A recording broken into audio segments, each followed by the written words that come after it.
Começa agora mais uma edição do programa Paideia, seu encontro semanal com a cultura científica. Hoje, nesse primeiro episódio da nova temporada, depois de saber o que observar no céu da semana, a gente fala na coluna Mídia e Ciência dos furacões Harvey, Irma, Kátia e José e de como a imprensa acompanhou a sua passagem devastadora. Na entrevista, a gente conversa com a professora Cláudia Martinez, docente aqui da UFSCar, sobre terapia ocupacional e desenvolvimento infantil. Fique com a gente.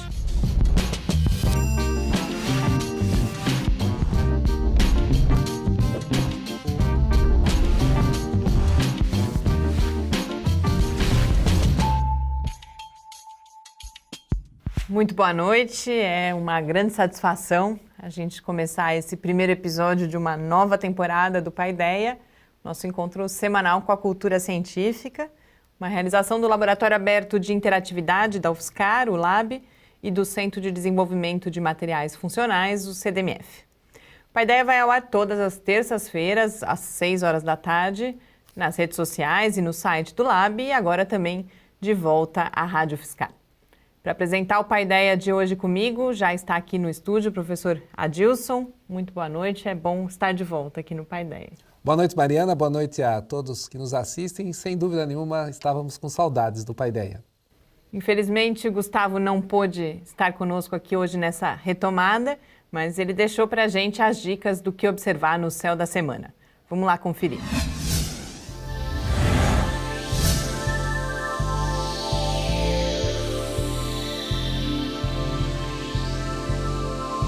No início da noite, podemos ver Júpiter a oeste na constelação de Virgem até às 8 da noite. Na noite de 22 de agosto, a Lua crescente ficará ao lado do maior planeta do Sistema Solar.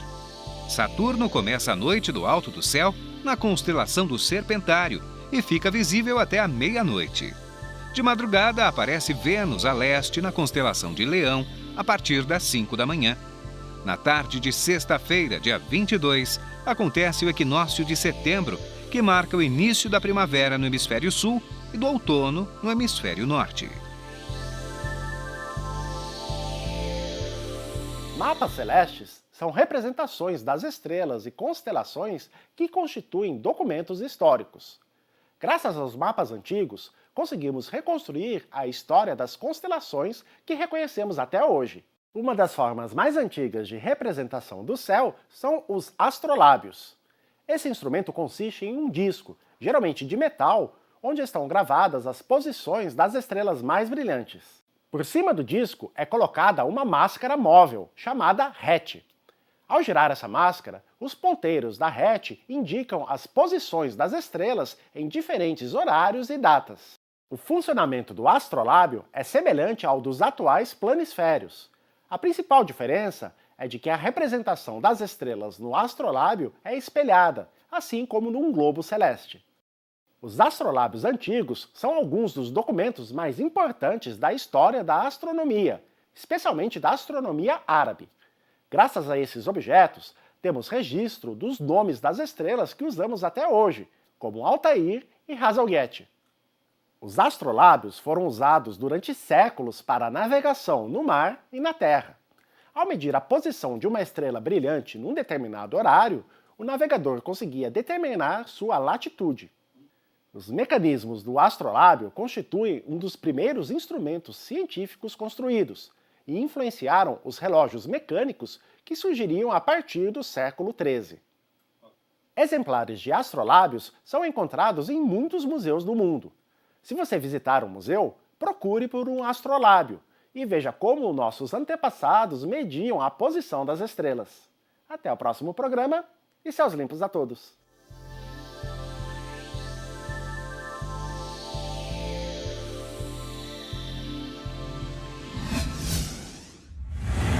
Estamos de volta aqui no Paideia e um dos temas desse céu da semana instigou a Adilson aqui pensar como o homem já olha para o céu e já produz conhecimento há tanto tempo, né, Adilson? É verdade, né? O Gustavo destacou bastante o uso do astrolábio, né? Que era uma representação do céu, que você poderia observar a posição das estrelas, estando mais ou menos documentado.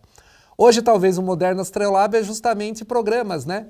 de computador que fazem a simulação do céu, como o próprio programa, né, o Stellarium, que é usado no projeto aí do Céu da Semana para fazer essa representação, né? Então, a vantagem é que hoje você consegue colocar a representação do céu não somente das estrelas, mas de planetas e de outros corpos celestes, né? Você pode representá-los como eles são hoje, como eles serão daqui a milhares de anos e como o céu era há milhares de anos atrás. Então, isso é bastante interessante para as pessoas ficarem instigadas para justamente conhecer o céu e observar um pouquinho a natureza, porque muitas vezes acontecem fenômenos astronômicos, como o que vai acontecer nessa semana, e a gente nem repara.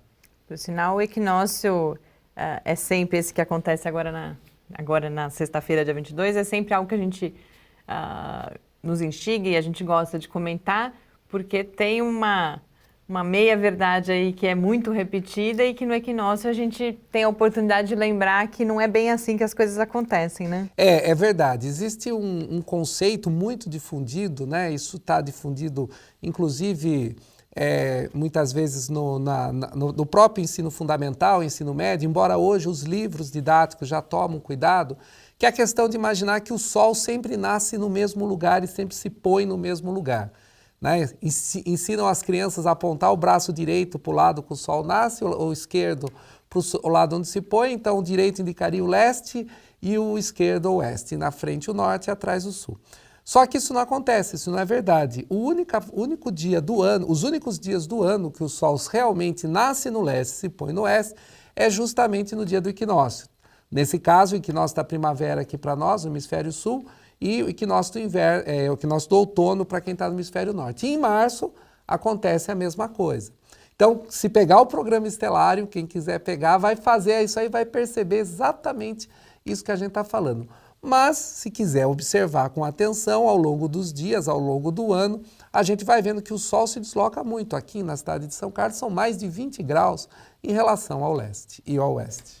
E quem quiser saber mais sobre isso, o Lab esse ano pensou um projeto especial aí para a semana que vem, para essa semana, né, do Paideia, para sexta-feira, dia 22.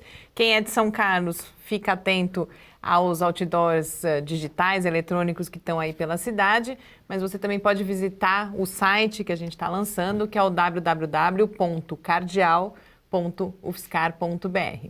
Nos últimos minutos, eu acho que a gente não podia deixar de comentar um pouco, terminou aí na última sexta-feira uma missão importantíssima, que foi a missão Cassini em Saturno, fez aí o seu mergulho final, as notícias até um pouco melancólicas acompanharam minuto a minuto até o momento que ela se desintegrou ali na atmosfera de Saturno. A sonda Cassini talvez foi uma das missões espaciais com mais retorno que também teve ultimamente, porque ela ficou com cerca de 10 anos ali em torno de Saturno, fez descobertas muito importantes, estudou a atmosfera da Lua Titã, até fez um pouso, né? A sonda Huygens, né? Foi lançada diretamente dela para pousar em Titã, permitindo então um conhecimento único e exclusivo, né?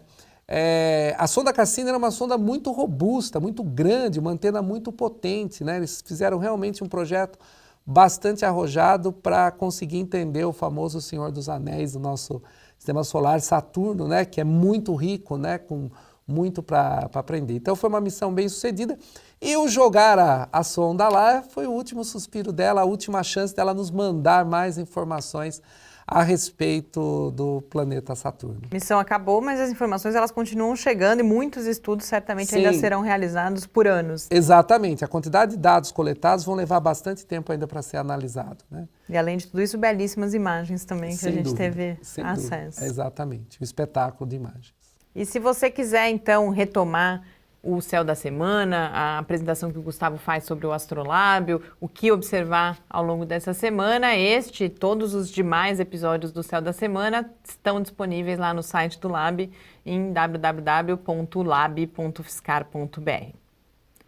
E depois das nossas férias, Mídia e Ciência também está de volta e nessa primeira edição da nova temporada eu falo sobre aqueles que, mesmo tendo imposto a sua presença ao longo dessas últimas semanas, permanecem, de certa forma, como ilustres desconhecidos. São os furacões Harvey, Irma, José e Kátia. Vamos lá conferir.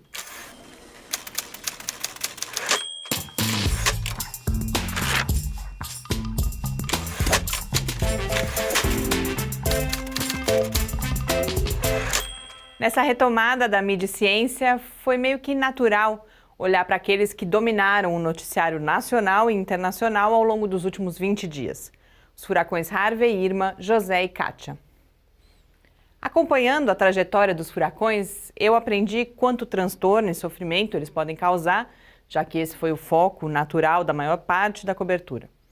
Aprendi também como os furacões são nomeados e classificados, mas não muito mais do que isso. Eu sinto que talvez a gente tenha perdido uma boa oportunidade para conhecer mais sobre esses fenômenos que aparentemente vão ser cada vez mais intensos nos próximos anos. E especialmente sobre a sua possível relação com o aquecimento global, já que esses aspectos foram ofuscados pelos inventários diários dos danos causados pelos furacões. Para entender melhor, vamos tomar como exemplo a cobertura da Folha de São Paulo. O acompanhamento atento dessa cobertura pode, inclusive, nos ensinar muito também sobre o funcionamento da mídia e, mais especificamente, do jornalismo diário. A primeira notícia na Folha é do dia 26 de agosto. Ela foi traduzida das agências internacionais e é, obviamente, extemporânea, já que ela falava em previsões, quando Harvey já tinha tocado o solo texano na noite anterior.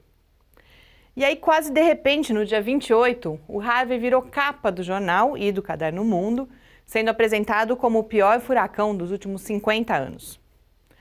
Nos dias seguintes, o foco passa de previsões para os danos causados, para os números de mortes que vão sendo atualizados dia a dia e para as visitas que foram feitas às vítimas pelo presidente Donald Trump e o seu vice-presidente.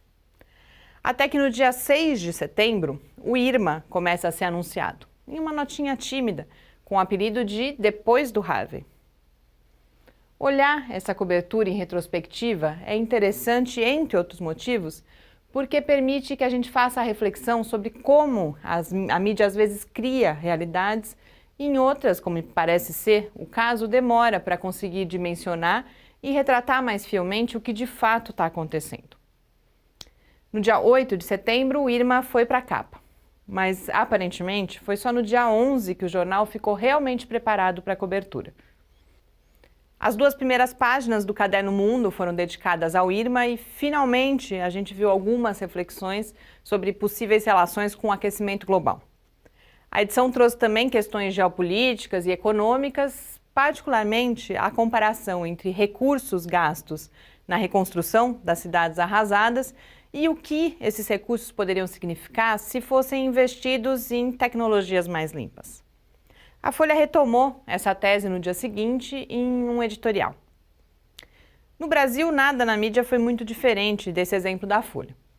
Nos Estados Unidos, foi polêmica a presença dos repórteres da CNN e de outras emissoras em meio à tempestade, ao mesmo tempo em que pediam à população que não saísse de casa. Os repórteres diziam o tempo todo que estavam ali para ilustrar a gravidade da situação e a importância das pessoas buscarem abrigo. Garantiam também que tinham tomado todas as medidas de segurança cabíveis. Mas mesmo assim, não cala a questão de se aquilo era realmente necessário ou apenas sensacionalismo em busca da audiência. Confira lá no site do Lab algumas dicas de leitura sobre essa polêmica. É muito bom estar de volta e eu desejo a todos vocês boas leituras e uma ótima semana.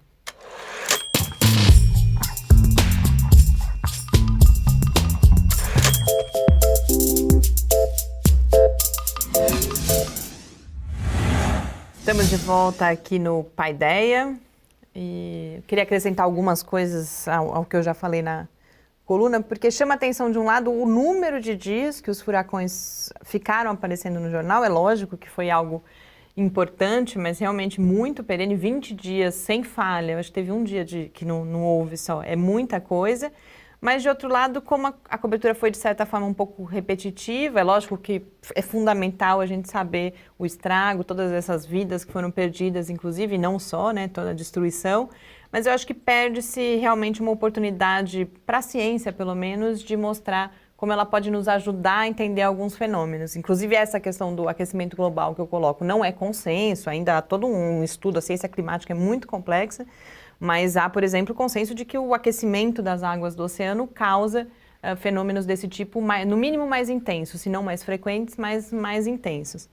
E aí, eu acho que isso faz uma ligação com outro destaque do noticiário das últimas semanas, aí particularmente da última semana, continua toda a discussão, várias matérias sobre os recursos para a ciência no Brasil, e isso tem a ver com uma questão que é colocada aqui, que a Folha destaca, que, bom, se os recursos forem investidos, se houver planejamento e a gente conseguir desenvolver conhecimento, tem muita coisa que a gente pode trabalhar mais no sentido da prevenção do que depois de ter que remediar os estragos, né? É verdade. No caso do furacão, não existe tecnologia que eu possa lá e deter um furacão, né? Isso está totalmente fora. Mas a gente pode também perceber o fato de conseguir fazer uma previsão antecipada permitiu que a população se deslocasse, se pudesse prevenir, etc., minimizando os riscos. E para isso, sem dúvida, há necessidade de ter investimento em ciência e tecnologia. Nesse momento, por exemplo, o Brasil passa por essa crise de recursos. O supercomputador Santos Dumont, que foi justamente comprado para ajudar a fazer previsões climáticas no Brasil, justamente na central de risco, que foi desenvolvido pelo Ministério da Ciência, Tecnologia, Inovação e Comunicação, né? O Ministério tem uma sigla mais longa do que o recurso que ele possui para trabalhar. Justamente quando teve aquele acidente lá em Angra dos Reis, né? Teve aquilo de você poder fazer essas previsões antecipadas. Então, ou seja, você usa modelos matemáticos muito sofisticados para poder prever a intensidade de uma chuva, a intensidade de um furacão, e você sabendo disso, sabendo exatamente a trajetória, isso, por exemplo, os Estados Unidos, com todo o apoio da NASA, etc., sabia exatamente quando o furacão ia chegar, a que ponto ia chegar, qual a trajetória.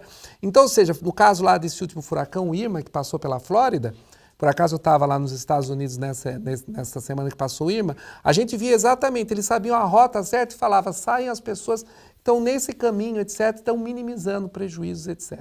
Então, sem dúvida nenhuma, a ciência contribui de uma maneira muito importante em várias coisas que as pessoas não imaginam. Então, não dá para deter um furacão, mas dá para evitar os grandes prejuízos que eles causam fazendo as previsões. E todo o país precisa ter isso. E o Brasil está correndo o risco de não ter isso, porque justamente está deixando de lado investimentos na formação de pessoas, que não adianta você só ter a coleta de dados, você precisa ter pessoas que interpretem, pessoas que estudem, etc., que não dá para continuar fazendo esses cortes absurdos que estão sendo feitos na ciência. E a perspectiva para 2018 é ter um orçamento menor do que esse de 2017, que já é menor do que qualquer outro orçamento que a gente teve nos últimos 10 anos.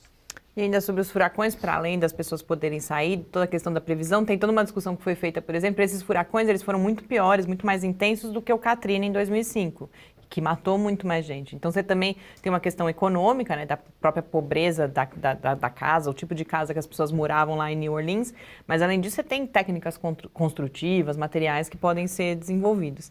E aí tem uma outra coisa que eu ainda queria destacar, que tem relação com isso, a cobertura da crise aqui no Brasil, da falta de recursos, dos cortes para a ciência.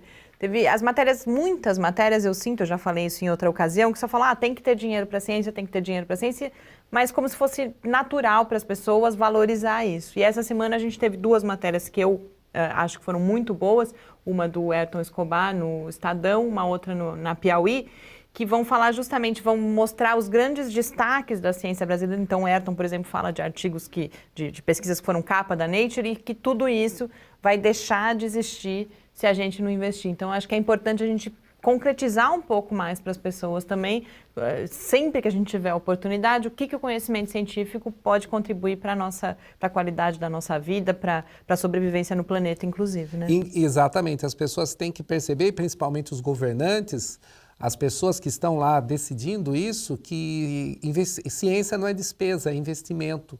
São investimento em pessoas, investimento em conhecimento, investimento em soluções de problemas, muitas vezes problemas que nós brasileiros temos que resolver. Ciência você não importa. Como você vai lá e compra um novo equipamento feito no outro país. É mais barato comprar do que desenvolver. É verdade. O Brasil não vai fazer computadores como fazem as grandes empresas mundiais. Mas o conhecimento ele é muito importante para a gente vencer isso. E esse é o grande risco que a gente corre. E é um prejuízo que não se recupera imediatamente. É uma geração de cientistas que a gente forma, de doutorandos, mestrandos, que podem virar motorista de Uber, como ser solução para eles. É isso que o país quer. As melhores cabeças deles procurando atividades que não sejam as atividades das quais eles podem contribuir. O patrimônio maior que um país pode ter é justamente o que está na cabeça das pessoas, não aquilo que está embaixo da terra, não aquilo que está por ali. Então é isso que a gente precisa ter muita noção. Então os investimentos, tanto na formação das pessoas, na educação e na ciência, eles têm que ser sempre a prioridade do país. Não pode ser uma situação na qual a gente relegue isso para mais tempo. Não pode postergar investimentos nessa área. E confiram lá a coluna escrita também, tem vários links, várias dicas que aprofundam toda essa discussão. E para encerrar esse primeiro bloco do programa, a gente acompanha agora o episódio do Clique Ciência, em que o professor Douglas Barreto, do Departamento de Engenharia Civil da UFSCar, fala sobre energias alternativas na construção civil. Em seguida, a gente volta para a entrevista com a professora Cláudia Martinez sobre terapia ocupacional e desenvolvimento infantil. Até já! Eu sou o professor Douglas Barreto, estou aqui no Departamento de Engenharia Civil e venho atuando há vários anos na área de economia de insumos utilizados nas edificações. E nós temos, então, em termos de linha de pesquisa, na área de fotovoltaico, na área de eólica e na área de solar para aquecimento de água. Eu tenho disponibilizado uma CIEP, que se chama Introdução ao Uso de Energias Alternativas nos Edifícios. Ela é ofertada uma vez por ano, e nessa CIEP é onde a gente faz a integração entre a pesquisa e a extensão, e os alunos desenvolvem trabalhos. Então, para vocês terem uma ideia, a gente já propôs painéis fotovoltaicos para suprir a energia dos prédios da reitoria e da BCO. Do ponto de vista de aquecimento de água, nós propusemos novos coletores solares para o aquecimento de água da piscina e do restaurante aqui da universidade. E depois a gente evoluiu para apresentar projetos de pesquisas, vamos assim dizer, né? O projeto e o seu desenvolvimento junto com os alunos para entidades de fundo social. Então, nós, para a PAI aqui de São Carlos, nós desenvolvemos a mesma coisa, painéis fotovoltaicos e coletores solares, fizemos por um abrigo de idosos, e tivemos aqui um projeto pioneiro, que foi um totem fotovoltaico, que era a proposta, era um totem na rodoviária aqui de São Carlos, onde você poderia carregar o seu tablet, seu celular, o seu equipamento eletrônico, utilizando a fotovoltaico, porque a área da rodoviária tem uma cobertura muito grande e aí é um projeto que foi muito bem. Como que a gente apresenta para o público que vai ter contato com as nossas pesquisas, sejam elas só nas ACIEPs, como eu disse, ou numa pesquisa um pouco mais, um mestrado, eu tenho aqui os kits ou os desenvolvimentos. Uma energia muito importante alternativa que está se configurando são as energias à base de hidrogênio. É a energia do futuro. Essa daqui é uma célula miniatura de hidrogênio e essa daqui é uma célula protótipo, né, pequenininha, em escala muito reduzida para a gente demonstrar para quem vai desenvolver projetos de pesquisa utilizando essa energia. Todo mundo sabe que o hidrogênio é obtido com a separação da água, né? A gente tem uma eletrólise e depois a gente carrega um cilindro desse. Uma outra tecnologia que a gente tem são painéis fotovoltaicos. Esse daqui, de novo, representa um painel de pequenas dimensões, onde ele, iluminado, ele tem a potência suficiente para mover um motor, no caso aqui, de um ventilador.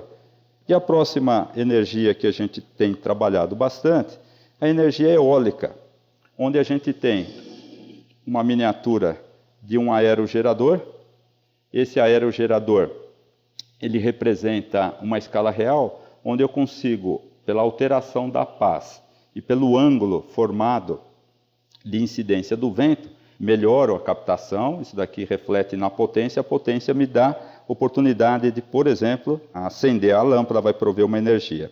E eu tenho outros sistemas de controle de todos esses aparelhos aqui, para, do ponto de vista didático, transmitir o conhecimento, incentivando.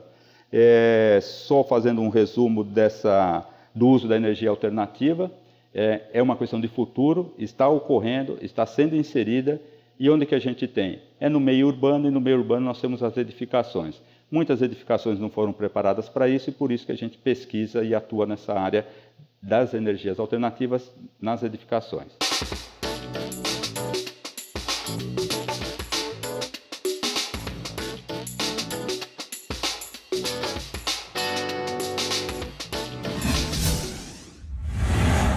Estamos de volta aqui no Paideia, já com a presença da professora Cláudia Maria Simões Martinez, que é docente do Departamento de Terapia Ocupacional da UFSCar. Cláudia, é uma grande alegria recebê-la hoje aqui no Paideia. Eu que agradeço a você, a Dilson, a toda a equipe que produz esse excelente programa.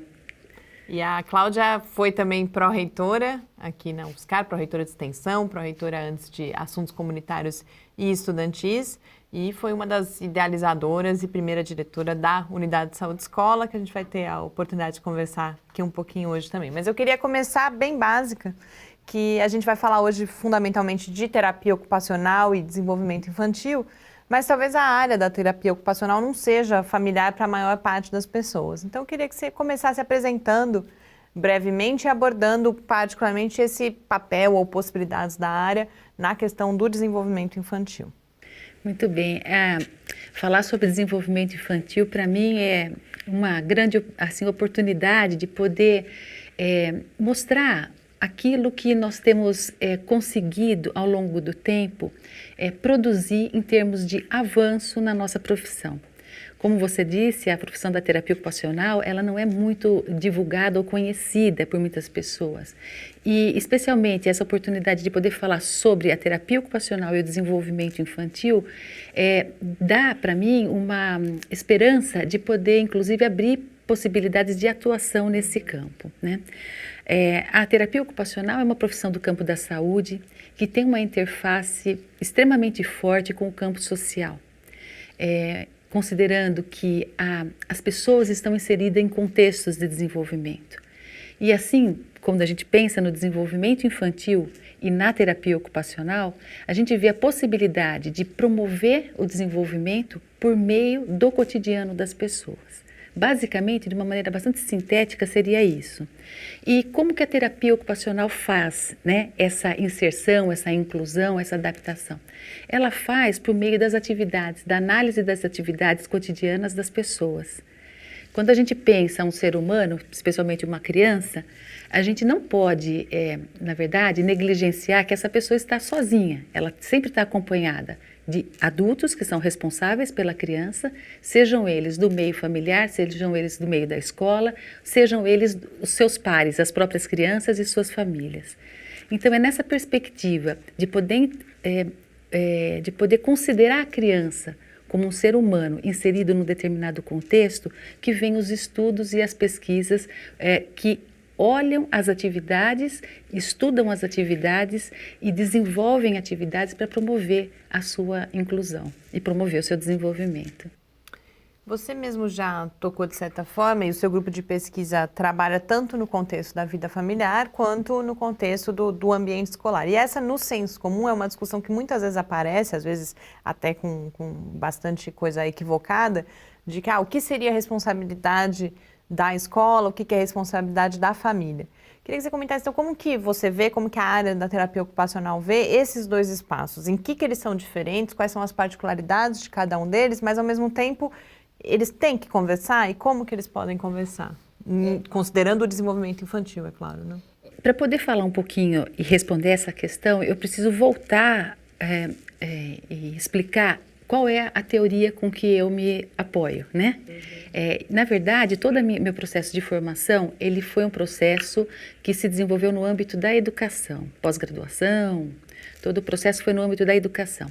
E o referencial teórico, os referenciais pelos quais eu me ancorei, são referenciais teóricos do campo da educação e da sociologia. Então, nesse sentido, né, compreender os contextos de desenvolvimento são fundamentais, né, a compreensão é fundamental para que a gente possa, né, a partir dessa compreensão, projetar possibilidades de atuação e de intervenção. Quais são as possibilidades de atuação e de intervenção da terapia ocupacional com crianças no desenvolvimento? São os eventos de vida normativos que a pessoa passa e são os eventos de vida não normativos. Nos eventos de vida normativos que a criança passa, a gente tem, por exemplo, a entrada da criança na escola, da criança pequena na escola, a gente tem o nascimento de um irmão, por exemplo, quando chega uma criança nova e as outras crianças que já existem.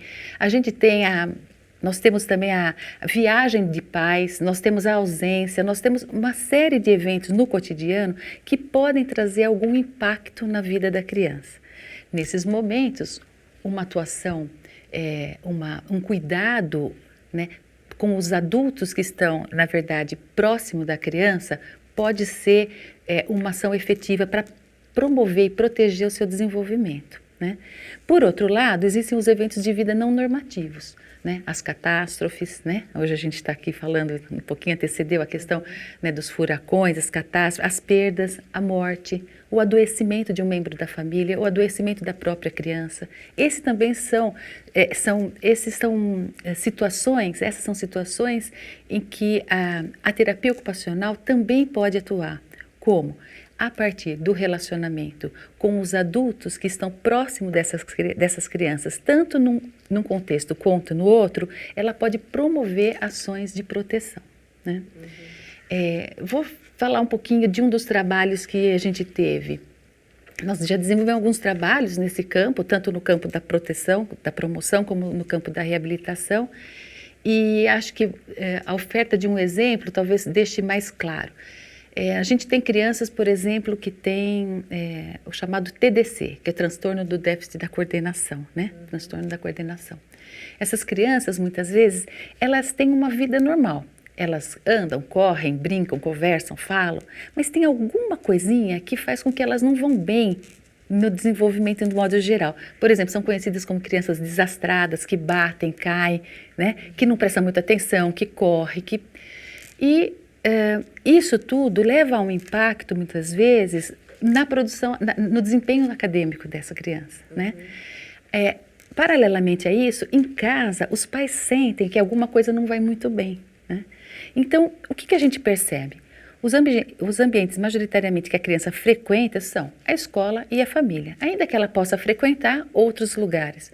Então, a intervenção em terapia ocupacional com pais e com professores, nesses casos específicos, contribui para que de forma integrada possam minimizar os problemas e, mais do que isso, falar uma mesma linguagem para a criança, né, quando estão orientados e por aí vai. Porque eu acho que isso que você está dando de exemplo acontece justamente quando a gente é pai, está cuidando dos filhos, etc., a gente não sabe o que tem, né? Fala assim, o moleque é espevitado, perdido, etc., e não sabe que ele está, de fato, com um problema, que tem uma metodologia para cuidar disso, né? Não é apenas uma, digamos, entre aspas, uma má educação, né? Parece que o pai não conseguiu educar a criança direito, muitas vezes vem essa crítica da escola, né? A criança não é bem educada na escola e vem aqui. E no fundo a causa é outra, né? É uma causa mais profunda e que a gente acaba não percebendo. Então aí está a importância justamente um profissional dessa área poder olhar, poder avaliar e perceber isso na criança.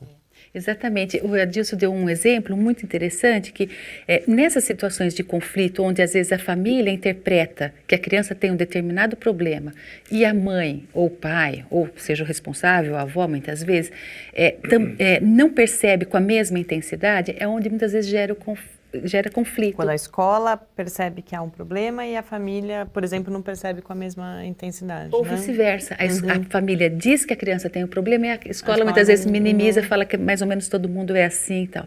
Então, a gente tem situações de muito conflito. Então, nesse sentido, a gente tem trabalhado, nosso grupo, com algumas possibilidades de intervenção. Não?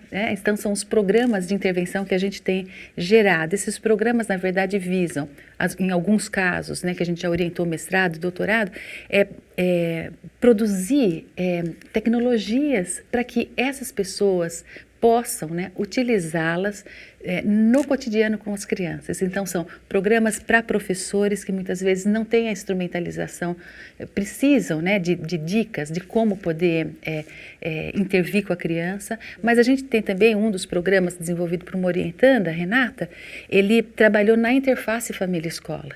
Né? Ele trabalhou justamente em programas que considera tanto a família quanto a escola.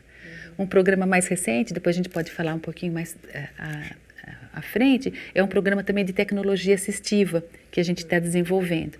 Uma outra orientanda, Mariana, desenvolveu no âmbito do mestrado um trabalho por meio de tecnologia assistiva para crianças com deficiência que têm paralisia cerebral. No caso, são crianças com paralisia cerebral não oralizadas, ou seja, elas não conseguem se comunicar verbalmente. Então, a Mariana desenvolveu um sistema, né?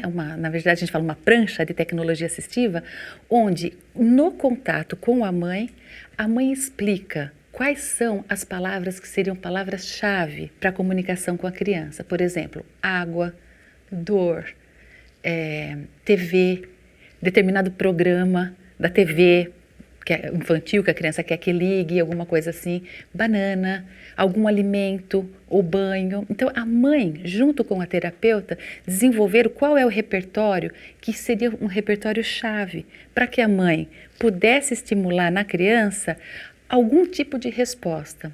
E a gente teve um resultado muito interessante. Esse programa, no caso, foi especificamente voltado para a mãe, né? Ou a cuidadora, no caso, tínhamos também, no caso, uma avó. E o que nós percebemos é que tinha, na verdade, uma grande possibilidade, a criança passa a ter um repertório, aumenta o repertório comunicativo da criança. Não só o gestual, como também o oral. A partir desse programa, nós passamos agora, mais recentemente, a incrementá-lo. O que nós fizemos? Nós partimos da hipótese de que se nós aplicássemos esse mesmo programa, que foi testado com sucesso, em 3 ambientes distintos do cotidiano da criança, e aí fomos para a escola, aplicado com a professora, aplicado com a mãe ou o cuidador em casa e aplicado também com o próprio terapeuta na clínica que não utilizava tecnologia assistiva. Então, esse é um capítulo aí que a gente está gerando, não temos ainda os resultados, mas já posso dizer que são promissores, que quando os 3 contextos de desenvolvimento utilizam a mesma linguagem e a mesma estratégia, isso aumenta a potência do programa, nós estamos percebendo isso, né? É um trabalho difícil, porque nós estamos falando de comportamento e de medidas, tem todo um controle experimental, né, da situação, quase experimental da situação, que leva, enfim, ao final a ideia é que a gente possa promover e depois, quem sabe, difundir essa tecnologia junto aos ministérios. Né? Essa foi uma dúvida que eu fiquei, se esse trabalho ele é necessariamente, pode ser até que ele comece necessariamente individualizado, mas se depois, por exemplo, você gera um conhecimento que aí mais crianças, por exemplo, ou um conjunto, pode virar de certa forma, uma política, por exemplo, você ter esse tipo de ferramenta. Então, você está tocando, Mariana, num assunto extremamente precioso para mim, né? Nós fazemos inicialmente esse trabalho de uma maneira individualizada e de uma maneira muito tímida, inicialmente testando a tecnologia. Mas a meta é poder generalizar os resultados para um grupo maior de crianças. O que acontece? No Brasil, a gente está num país com muitas diferenças, um país de grande extensão, né? E muitas desigualdades. Nesse sentido, a aplicação de um programa, ele tem que estar adequado, a aplicação desse programa tem que estar adequado a uma determinada população. Por exemplo, nós soubemos que um pai que trabalha com tecnologia na área da informática, da informação, desenvolveu esse programa não exatamente com esses passos, dessa forma, mas ele conseguiu fazer por meio do tablet, por exemplo. A criança se comunicava, ao invés de ter uma prancha como nós temos, concreta, feita com papel, EVA, plastificado, ele faz isso no tablet.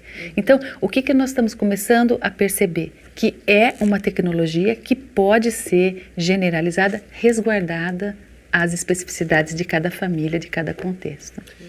É muito interessante você estar falando, Cláudia, porque você está dando exatamente um dos exemplos de uma pesquisa que ela é feita, que vai estar gerando um conhecimento fundamental e, ao mesmo tempo, ela tem imediatamente um impacto social, né? Que é justamente aquilo que a gente fala da extensão universitária, né? Que a universidade, ela muitas vezes, as pessoas não percebem essa interação importante que ela faz, né? Porque ao gerar esse conhecimento, está desenvolvendo uma metodologia que pode ser aplicada para muitas crianças e nesse caso, mesmo esse caso em particular, que é um caso de estudo, essa criança por si só já vai ter um ganho grande nisso, né? Então, acho que queria que comentasse um pouquinho dessa interface que faz a sua área de trabalho, a sua área de pesquisa com a comunidade externa. Eu sinto muitas vezes que nessa área que nós atuamos, nós somos privilegiados, porque a relação entre a produção acadêmica e o impacto social, ela é direta. Porque trabalhamos com pesquisas com seres humanos. Então, todo projeto ele é submetido ao comitê de ética. E no comitê de ética, nós e todos os alunos são levados a refletir sobre os impactos daquela atuação na vida das pessoas. Nós estamos falando de vida de pessoas, de desenvolvimento de pessoas. Então, o impacto que tem do ponto de vista da produção de conhecimento, ele é, vamos dizer assim, ele é incontestável. A própria literatura traz e nos ancora no sentido de falar sobre a pertinência daquele objeto. Paralelamente a isso, o impacto social ele é extremamente visível, porque à medida em que a criança recebe a intervenção, nós temos um compromisso social de devolver à família os resultados da pesquisa. Além disso, nós buscamos, e eu procuro desenvolver com os alunos, e aí fica até um pouco mais forte a característica extensionista, produtos que a família possa levar. Por exemplo, no caso dessas crianças que produziram a prancha é entregue, a família acompanha. Depois, pelas metodologias que nós empregamos, nós temos um momento de um follow-up, onde a gente vai ver se a família está conseguindo, a despeito da saída do pesquisador ou do terapeuta, prosseguir com a implementação da tecnologia, né? E além disso, a produção de cartilhas, de folders, né, que acompanham um pouco esse processo. Queria aproveitar que o Adilson tocou nessa questão da pesquisa e da extensão e inserir aí mais um elemento que é a questão da formação, do ensino não só de graduação e pós-graduação, mas também a própria formação continuada de profissionais. Eu sei que ao longo da sua trajetória esse foi um aspecto muito importante também, não só como docente do Departamento de Terapia Ocupacional, mas também por exemplo, todo o processo de construção do projeto e de início do funcionamento da Unidade de Saúde Escola e depois também nas pró-reitorias.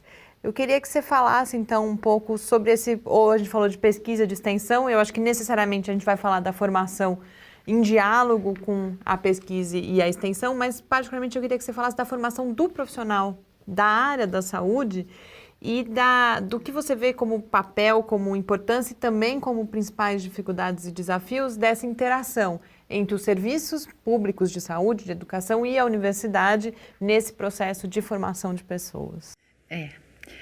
Vamos pensar assim, o processo de formação do profissional da área da saúde, ele tem sido, na minha visão, ele tem sido incentivado por meio da relação com a prática.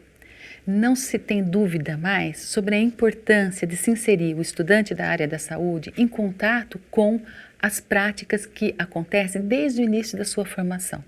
Então, o estudante, muitas vezes ele chega, seja um estudante de medicina, terapia ocupacional, fisioterapia, psicologia, ele chega próximo aos ambientes, mas ele ainda não tem completamente todas as ferramentas, a possibilidade de intervenção. Mas a aproximação, né, do estudante às situações, seja para observar, para conversar, para interagir nos equipamentos de saúde, são de extrema relevância. As próprias metodologias de ensino no campo da saúde pedem por esse diálogo com aquilo que ocorre no dia a dia, na prática, eles chamam do chão, né? No chão, no dia a dia das unidades de saúde. E aí, então, partindo então do pressuposto, né, de que é incontestável a importância da aproximação do profissional, do futuro profissional com o campo, eu volto a falar um pouquinho sobre a Unidade de Saúde Escola. A criação da Unidade de Saúde Escola na UFSCar foi, na verdade, um avanço na maneira como estava estruturado os serviços e a própria formação. Os estudantes, até então, antes da unidade, eles tinham situações em ambulatórios separados, né? Em especial ambulatórios de fisioterapia e terapia ocupacional, e a relação, a interação, eventualmente acontecia. Quando se pensou a Unidade de Saúde Escola como uma unidade de integração, pensou-se na possibilidade, inclusive, de poder se avançar nos modelos de intervenção interdisciplinar. Claro, obviamente, isso não aconteceu de uma maneira imediata. Esse foi um processo construído. À época, o professor Oswaldo Batista Duarte, professor Barba, era o reitor, e ele falava, vamos ter calma que isso é um processo que vai sendo construído. Eu lembro bem dele falando dessa etapa, porque nós não tínhamos muito o repertório para poder desenvolver uma prática interdisciplinar. né? Mas tínhamos o desejo e apostávamos nesse modelo. Hoje, a gente ainda tem uma série de problemas, mas acho que a gente avança no sentido de poder enxergar e contemplar a pessoa dentro das suas necessidades de uma maneira geral, né? De uma prática desejável, integrada, de uma atenção integral à pessoa, né?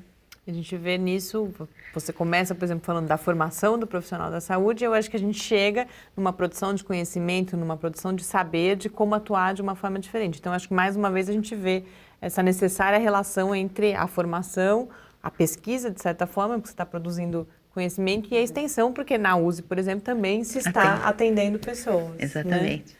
Então, eu acho que é um espaço para essa indissociabilidade por excelência, sem dúvida. E só faz sentido ter esse atendimento se ele tiver atrelado justamente à formação dos estudantes e também ao próprio avanço do conhecimento. Só faz sentido esse tipo, né? Então, acho que isso é importante e nessa área, principalmente, se destaca isso. Uma unidade escola, como o próprio nome diz, né? Tem uma motivação, uma missão de poder formar, produzir conhecimento e atender as pessoas, né? Voltando para a sua área mais específica, um outro trabalho de fôlego que você fez aí já há alguns anos e durante alguns anos foi o de identificação de boas práticas em creches públicas do Estado de São Paulo. Queria que você comentasse aí os principais resultados desse. Como foi feito esse trabalho e quais foram os principais resultados?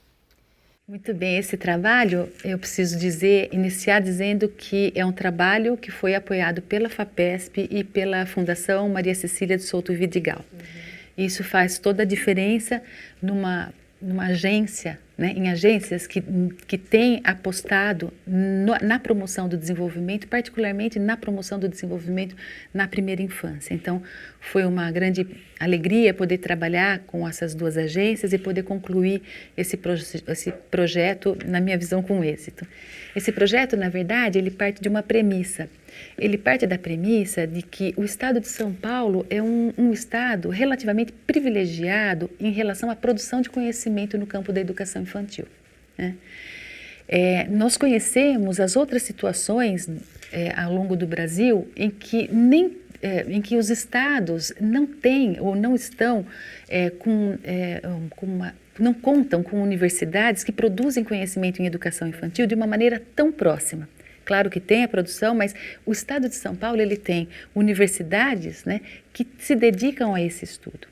E nós temos visto também que o desenvolvimento infantil em creches ele tem sido estudado mundialmente.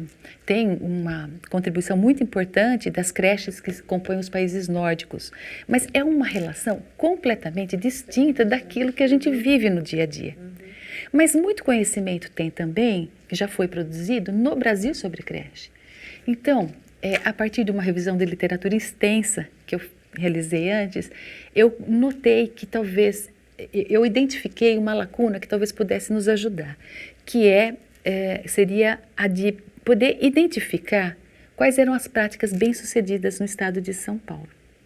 Mas como fazer isso de uma maneira que a gente pudesse dizer que são práticas bem-sucedidas? Então, nós partimos de alguns pressupostos. Uma prática bem-sucedida seria uma prática que tem uma intersetorialidade na sua rede de serviços. Por quê? Porque a criança, no contexto das creches, ela chega com uma lista imensa de demandas. São demandas de natureza física, ela está bem alimentada, ela está nutrida, ela consegue, natureza psicológica, ela está bem apoiada, ela sofreu alguma violência, ela está com piolho, né? São coisas assim básicas, né? Ela sofreu maus tratos, a areia da creche está limpa, os brinquedos da creche, eles podem ser usados com segurança. Então, a partir de uma série de situações do cotidiano, nós elaboramos um roteiro, né, e fomos aplicar numa amostra do estado de São Paulo, contemplando cidades de maior porte e cidades de menor porte. E fomos identificar quais são as práticas que ali acontecem a partir desses itens que compõem a promoção do desenvolvimento da criança. E chegamos a um resultado interessante, que foi a identificação de qual é a rede de colaboração que as creches contam. Ao mesmo tempo que o resultado é interessante, ele é um pouco, ele traz para nós alguma reflexão, porque as redes são muito distintas. Há municípios que têm uma rede bastante instalada, cuja a comunicação é uma comunicação efetiva. Tem outros que a rede não é instalada, aciona, por exemplo, o SAMU quando uma criança tem convulsão, mas não está pactuado exatamente com o SAMU, chama a família por telefone, não tem os dados registrados. Então, nós adentramos a cada uma dessas situações, né, e tentamos mapear qual é a rede de serviço que efetivamente a creche conta. A partir, então, dessa identificação, nós temos agora um trabalho para frente, que é poder fazer a reflexão sobre como as cidades podem montar a sua rede, estruturar a sua rede de serviço e ter uma comunicação efetiva para poder atender a criança nas suas necessidades, né? Você parte do diagnóstico por uma possibilidade aí de intervenção. Exatamente. Né? Cláudia, infelizmente nosso tempo acabou, mas foi, eu acho que, sem dúvida nenhuma, ótimo. Acho que a gente pode passar aí por uma série de temas diferentes e a gente espera poder contar com a sua presença aqui ainda muitas outras vezes para a gente poder se aprofundar em cada um deles. Tá certo. Eu que agradeço a oportunidade e aí desejo que esse programa Paideia possa trazer muitas pessoas, como tem trazido aqui na universidade, para a gente conhecer um pouco o que a universidade tem produzido aqui ao longo dos anos. Obrigada, Dias. Obrigado a você, Cláudia, pela presença. Conversei com a professora Cláudia Martinez, do Departamento de Terapia Ocupacional aqui da UFSCar. E esse Paideia, esse primeiro Paideia aí da nova temporada, fica por aqui, mas a gente volta na próxima terça-feira, às 6 horas da tarde. Enquanto isso, você pode acompanhar o Lab no Facebook, no Twitter, ou falar com a gente pelo e-mail cliqueciência@ufscar.br. Muito boa noite. Uma boa noite a todos. Boa noite.